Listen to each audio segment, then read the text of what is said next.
अच्छे तरीके से फीड का इस्तेमाल करते हैं तो फिर 5 बोरियों के अंदर भी तैयार हो सकता है।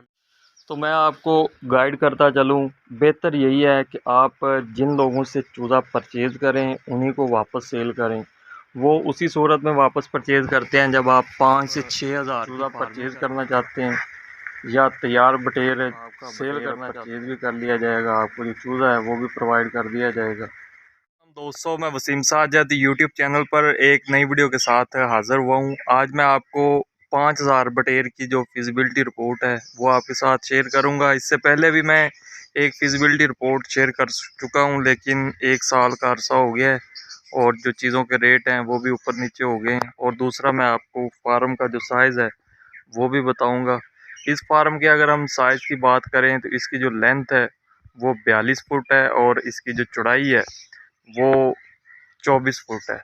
और जब ये 5000 की फार्मिंग करते हैं तो ये सिर्फ 28 फीट जो जगह है वो इस्तेमाल करते हैं, बाकी नहीं करते। पहले मैं आपको वीडियो के अंदर दिखाऊंगा, बाकी जो जगह है उसके अंदर इन्होंने फीड और बर्तन और मशीन वगैरह लगाई हुई है। तो आपने इस वीडियो को स्किप नहीं करना, आपको इस वीडियो के अंदर जो मुकम्मल मालूमात हैं वो शेयर की जाएंगी।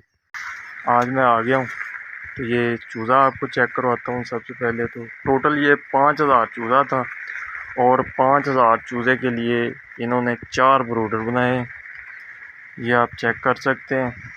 और पहले 8 दिनों के लिए इन्होंने जो छोटे पानी के बर्तन हैं वो लगाए हैं। ये बर्तन भी आपको मैं चेक करवा देता हूँ। इसके अंदर जो चूज़ा है वो डूबता नहीं है। नीचे इन्होंने दूसरे जो पानी वाले बर्तन हैं उनके ढक्कन रखे हुए हैं और थोड़ा थोड़ा जो पानी है वो आ रहा है। सबसे पहले बरादा डाला गया था नीचे, उसके बाद उसके ऊपर अखबार रखा गया था और अखबार के ऊपर जो फीड है वो डाली गई थी। और 24 घंटों के बाद जो ये अखबार है ये उठा दिया जाएगा। क्योंकि अभी इसे 24 घंटे नहीं हुए, इसलिए आप चेक कर सकते हैं कि ये जो फीड है वो इस्तेमाल कर रहे हैं।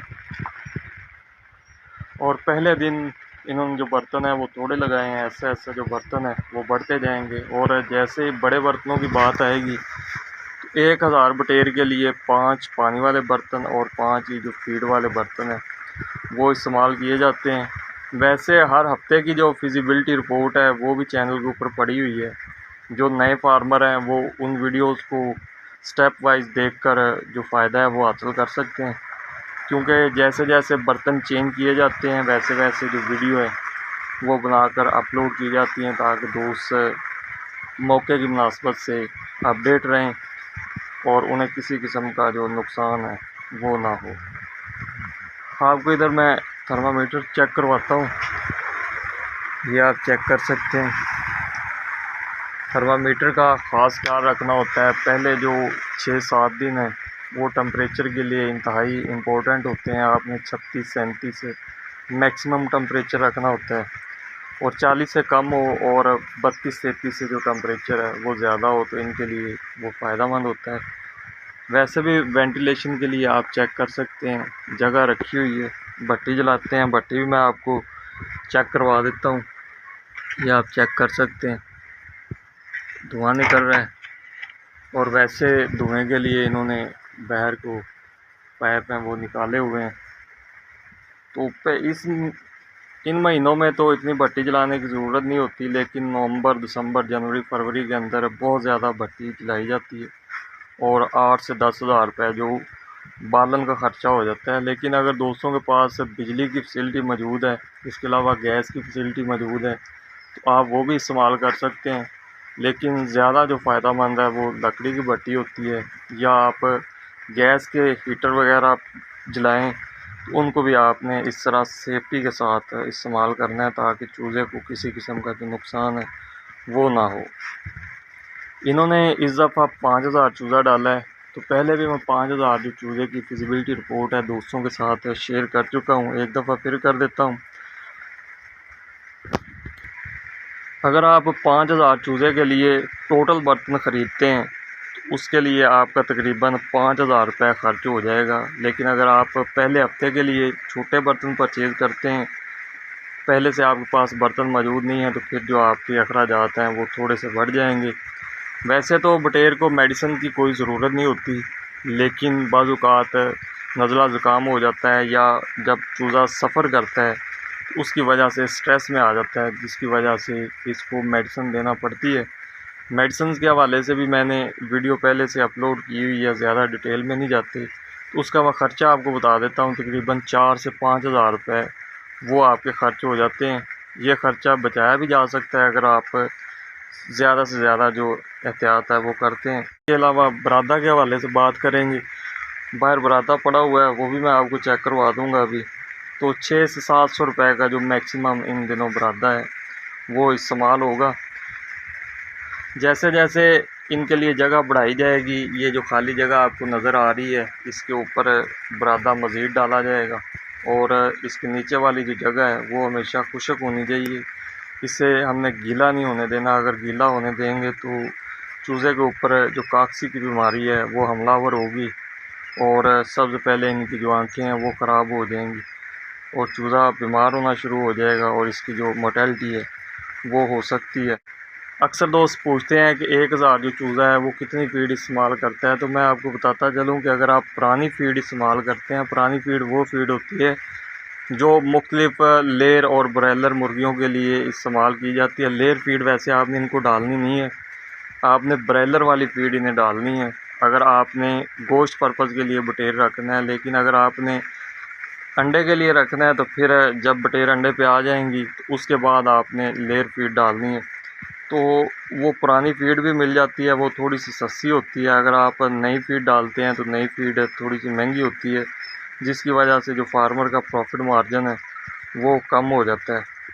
तो अगर हम 1000 चूज़े की बात करें तो 1000 बटेर का जो चूज़ा है वो मैक्सिमम जो 5.5 बोरियाँ इस्तेमाल करता है। अगर आप एहतियात के साथ अच्छे तरीके से फ़ीड का इस्तेमाल करते हैं तो फिर 5 बोरियों के अंदर भी तैयार हो सकता है। लेकिन ये जो फार्मर हैं जिनकी मैं वीडियो रिकॉर्ड कर रहा हूँ, ये 4.5 बोरियों के अंदर 1000 जो बटेर है वो तैयार कर लेते हैं।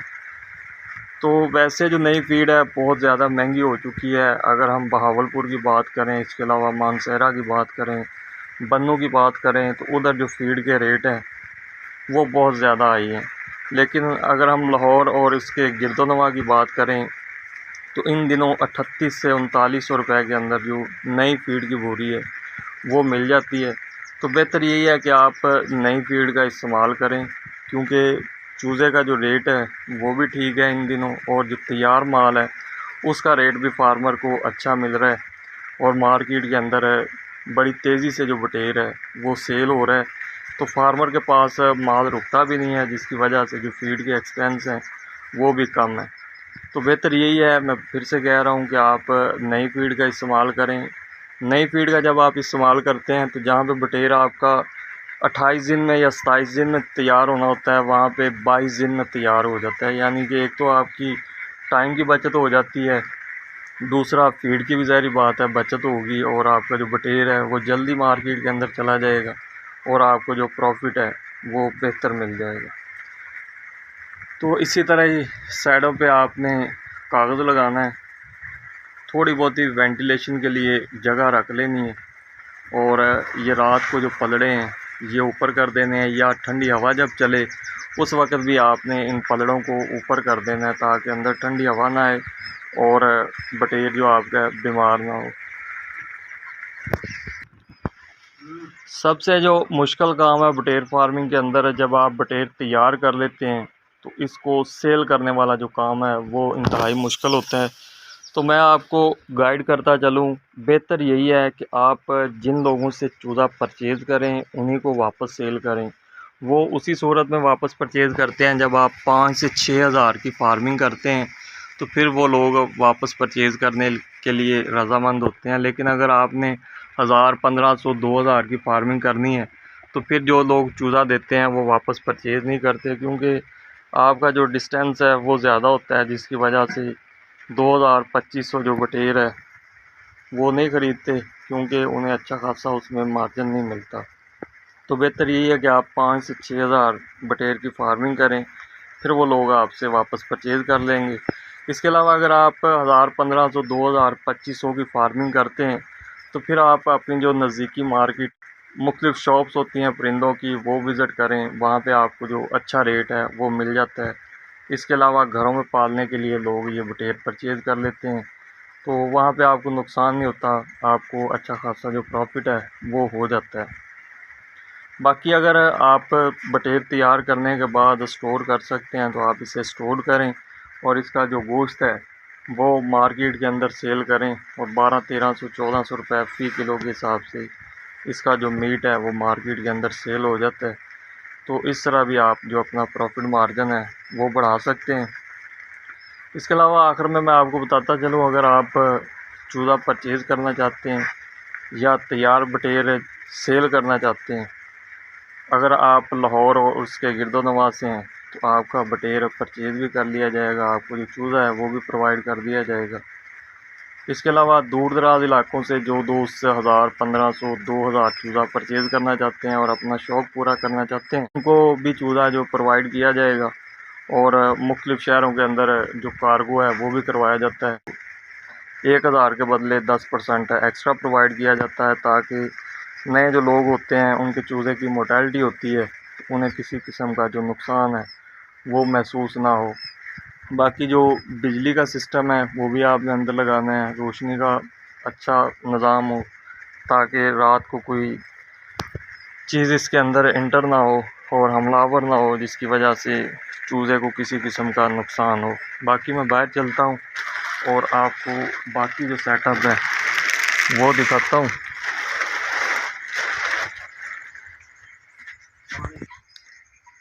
ये बर्तन दूसरे से तीसरे हफ्ते के अंदर इस्तेमाल किए जाते हैं। ये भी मैं आपको चेक करवा रहा हूँ आपकी तसल्ली के लिए। वो छोटे बर्तन थे, फीड पहले से मौजूद होनी चाहिए ताकि फीड मिस ना हो। अगर आप 4 से 5 घंटे इसकी फीड के लिए लेट हो जाते हैं तो फिर जो चूज़े की ग्रोथ है वो रुक जाती है। फीड इसे टाइम पे पड़नी चाहिए। फिर इसी तरह ही आपने ये ग्राइंडर मशीन लगानी है। ये इन्होंने 20,000 रुपये की ली थी, पहले भी एक वीडियो के अंदर मैंने आपको बताया था। और इसके साथ जो फीड है वो ग्राइंड की जाती है। अगर आप बाहर से फीड ग्राइंड करवाते हैं चक्की से तो वो आपको ज़्यादा एक्सपेंस पड़ जाते हैं।